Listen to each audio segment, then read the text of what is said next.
Finalmente oggi viene completato un lavoro di 2 anni e mezzo per dare voce alla cura.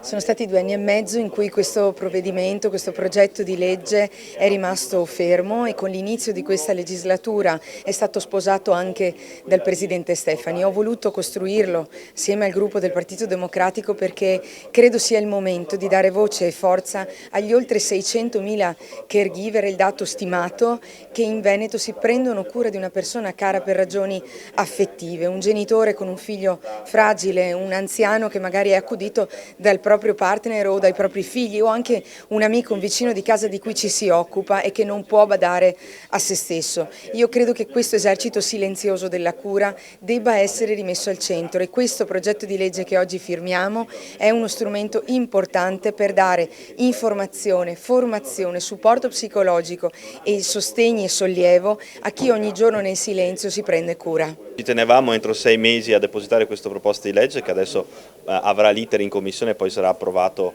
nei prossimi mesi. Ho voluto fare questa proposta, questa scommessa, consapevole del fatto che questo Consiglio regionale poi avrebbe capito, soprattutto perché ci sono alcuni temi che non possono essere di destra o di sinistra, altrimenti non ne veniamo mai fuori e non porteremo mai a casa i risultati. Quello dei caregiver è uno di questi, l'assistenza a chi si prende cura di un familiare deve trovare la convergenza della politica. Io da Presidente ho voluto far sì che questo accadesse qui in Veneto e dare una risposta a tutti loro.